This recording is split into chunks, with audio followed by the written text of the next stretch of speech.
second cup of coffee in my real office this morning, and I'm really glad that you're going to take a few minutes to spend with me. And this morning, my USS North Carolina mug, yes, I am sort of a nut for old ships. So again, I am glad that you're going to spend a few minutes with me this morning. Beginning today and going through the next several weeks, I don't know how long it'll take me, I'm going to take a bit of time and look at some other major world religions. A few years ago, I looked at various Christian denominations, and then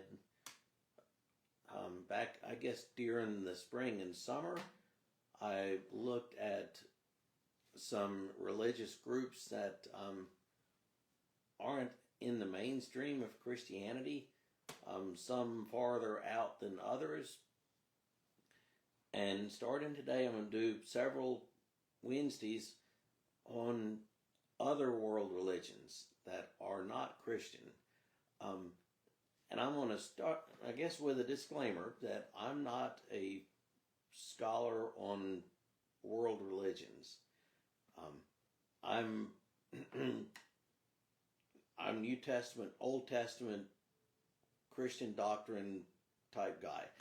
I'm not a scholar on these other world religions, and I'm going to do the best I can to be fair with them and to be charitable towards them.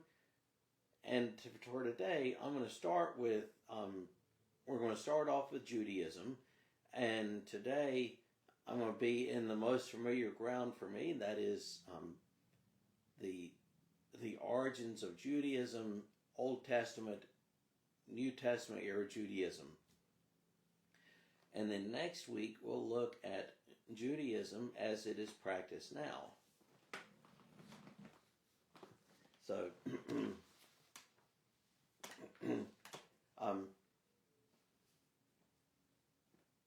Judaism, Old Testament origins. Oh, by the way, in case this is my Tanakh. The Tanakh, that is the Hebrew scriptures, is essentially the same as our Old Testament. And I'll explain what Tanakh means in a few minutes. So, Israel, Judaism, origins. The origins go back to the book of Genesis and the call of Abram. Later his name was changed to Abraham. God told Abraham that his descendants would be as numerous as the stars in the sky, and called Abraham to be a blessing. Abraham's descendants were going to be a blessing. They're going to be the people through whom the rest of the world would know the Lord.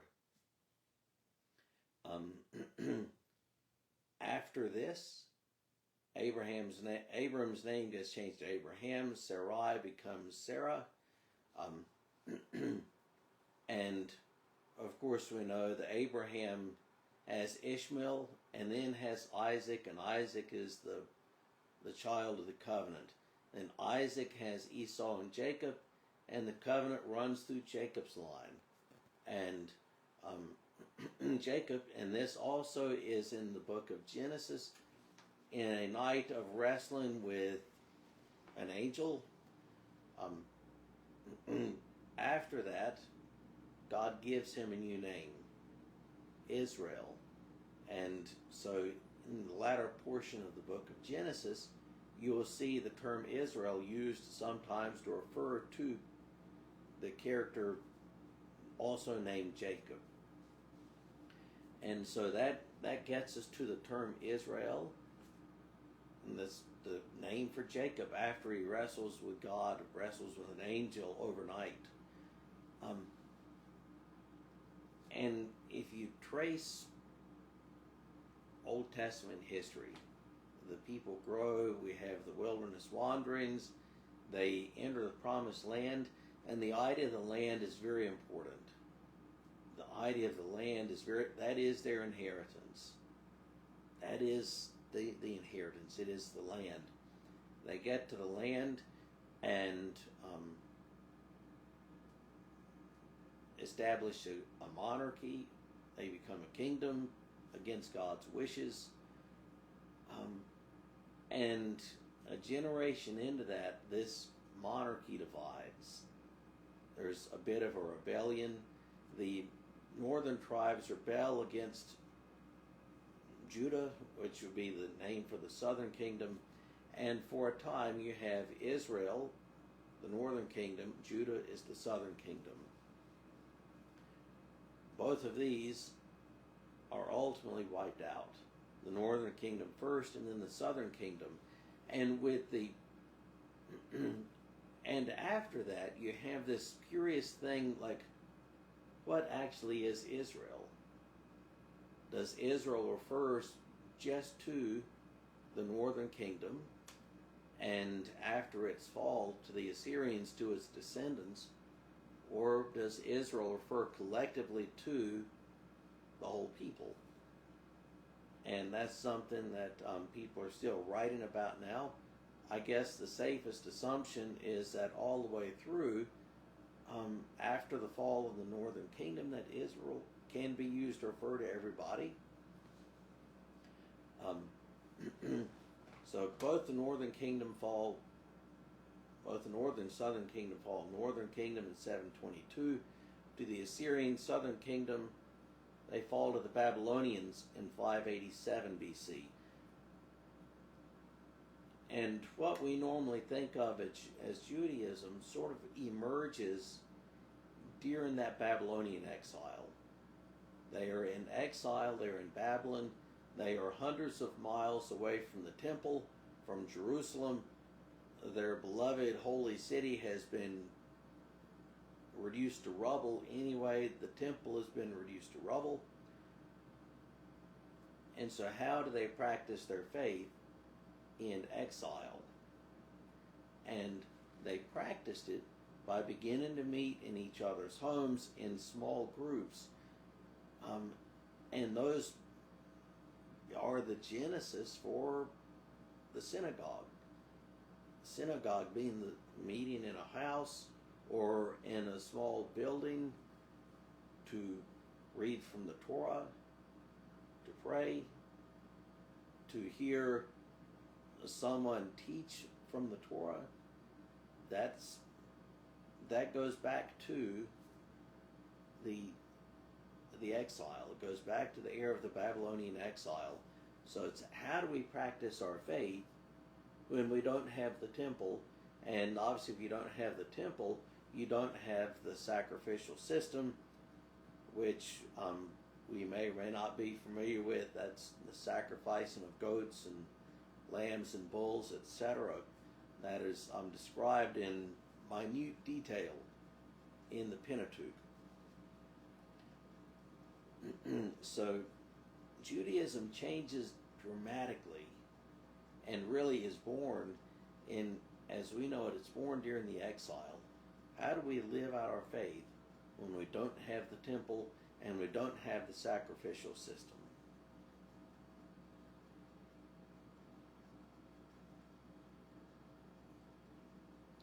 At the time of the New Testament, and there are four main strands of Judaism. And the three that are more closely aligned, and then a fourth that is sort of altogether different. And at the time of the New Testament, there are four main strands of Judaism: the Pharisees, the Zealots, and the Essenes. And these three groups all agreed that the world was corrupt. The world is hopelessly corrupt. And they agreed on that. Where they differed was how you responded to a corrupt world. The Pharisees, the world is corrupt. And the issue is, how do we live faithfully in a corrupt world? Given that we are in the world is corrupt, how do we live faithfully in the world? And the answer to that is obedience to the Torah. And the Pharisees, their center of power is the synagogues. They tend to be sort of middle class people. They're not by and large uber wealthy. You live out your life faithfully in a corrupt world by your obedience to the Torah, by going to the synagogue faithfully. That's how you live your faith in a corrupt world. The zealots believe the world is corrupt, and you respond to a corrupt world by taking up the sword, literally. Violence and revolution. The Essenes believe the world is corrupt, and you respond to a corrupt world by moving out to the hills. If you've heard of the Dead Sea Scrolls, or better yet, if you've been to Qumran, where those scrolls were written and kept, that's where the Essenes went. They went out to get away from society. The world is corrupt. It can't be redeemed, so you escape it. And you've got a fourth group, within Judaism of the first century, known as the Sadducees. And the Sadducees are totally different. Totally different. The Sadducees, they were the priestly party. The priests sort of came out of the Sadducees. They tended to be wealthier. Their center of power is in Jerusalem, in the temple. The Sadducees tended to collaborate. They tended to want to collaborate with Rome. Before them, the Seleucids, whoever was in power. By the way, there were theological differences between the Sadducees and the other groups. And if you read the New Testament closely, you'll see that the Sadducees and the Pharisees fought like cats and dogs. There was a lot of mutual animosity between them. The Pharisees accepted the entire Tanakh, the entire Scripture as Jesus knew it. Torah, the prophets, and the writings, all of what we now know as the Old Testament. The Pharisees accepted all of that, had a healthy belief in angels and demons, a coming day of the Lord, the resurrection from the dead. The Sadducees were totally different. The Sadducees really only accepted as being authoritative the Torah.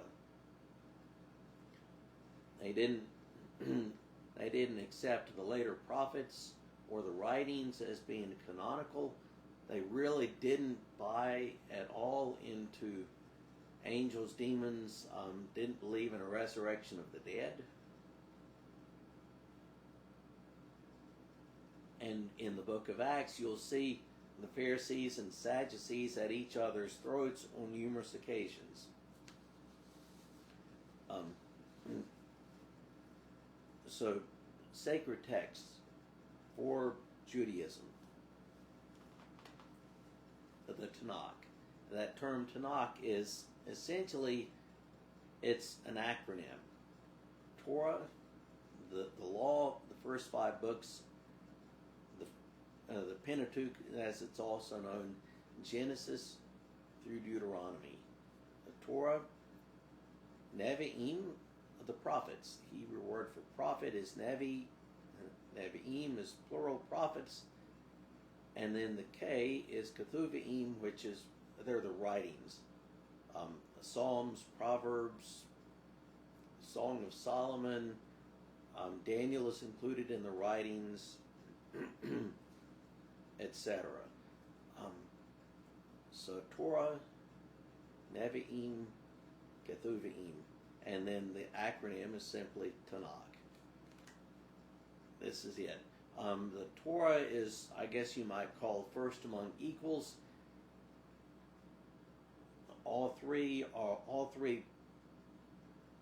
collections in the Tanakh are authoritative. They're canonical, but the Torah is prized more. I guess it is analogous to us as Christians. we love Romans, First Corinthians, or Ephesians, or Hebrews, but in a sense, the Gospels are first among equal. So you have the Tanakh, essentially our Old Testament, and in some seminaries, the term like Hebrew Bible is used instead of Old Testament. Where you see Hebrew Bible, it's Old Testament. There are other writings that are important in Judaism besides the Tanakh, besides the Bible. There is the Mishnah. The Mishnah is the law, plus it's a huge compendium of all of the oral traditions and rabbinic teachings that were built up around the law. So you have the law, contained in the first 5 books, Genesis through Deuteronomy, and then there is just the built-up traditions, oral traditions and written traditions.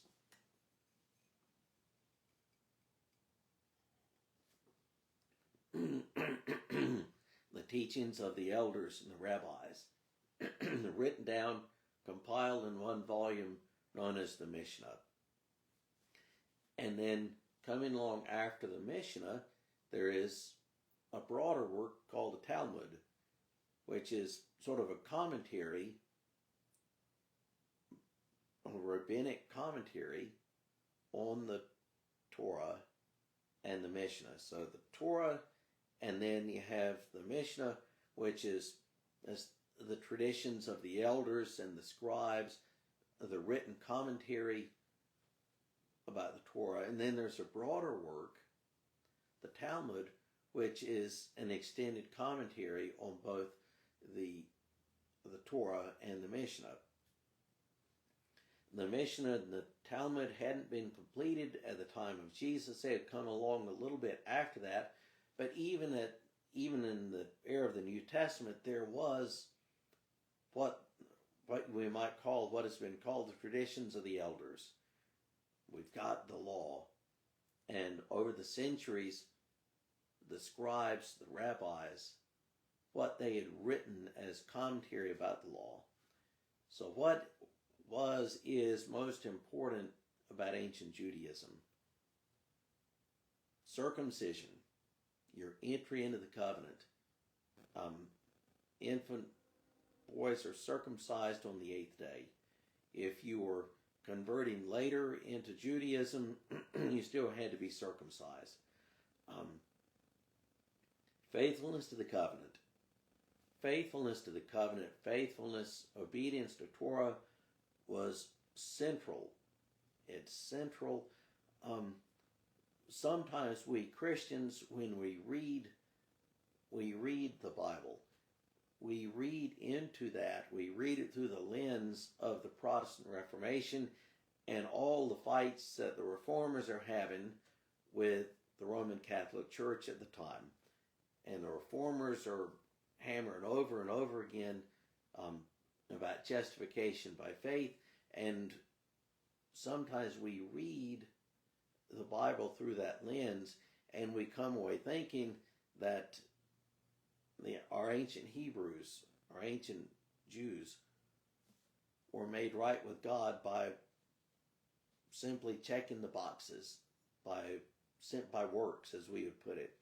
And that's not really the case. For them, it's all about being obedient and being faithful to the covenant. And that's a different thing. That's different than simply checking the boxes, making certain you've done everything right today and you do everything right tomorrow. It's faithfulness, it's obedience. And even Paul himself tells us in Romans that Abraham believed, and that faith was credited to him as righteousness. So circumcision, obedience to the covenant. the importance of the land. The land is centrally important. The synagogue service, going to the synagogue on the Sabbath. That is equivalent to us going to church, going to the synagogue on the Sabbath. The Sabbath is important. That day, the seventh day, when you do no work. Jesus has any number of run-ins with Pharisees or with scribes about how he regards the Sabbath and what he does or does not do on the Sabbath. And most important of all,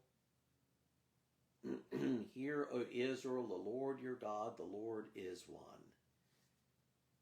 From the earliest, from Hear, O Israel, the Lord your God, the Lord is one, the Shema as it's known. There is one God, and you shall worship only that one God. In Israel, Judaism at its core is fiercely monotheistic, but when you read through the Old Testament, you will find times when they worshipped other gods. And when they did, the prophets were there to call them to account for it. And that accounts in part for the destruction of the two kingdoms, northern kingdom first, then the southern kingdom, because they forgot that the Lord your God is one. So Israel, Judah, Judaism, that is the nucleus for it. In terms of faith and practice, most important, the Lord your God is one, and him alone you will worship. Faithfulness to the covenant, obedience to the covenant, and that is not a matter of just checking the boxes, works righteousness, as we sometimes think about it. Circumcision, synagogue, that is the life, that's the heart of Jewish life in the era of Jesus. That is what would have been important for Jesus, these central elements on the Torah. Faithfulness to the covenant, faithfulness to Torah, circumcision, the synagogue, that is the heart of Jewish life in the New Testament era. And next week we'll look at how Judaism is practiced now. So with that, I hope you have a great rest of your Wednesday.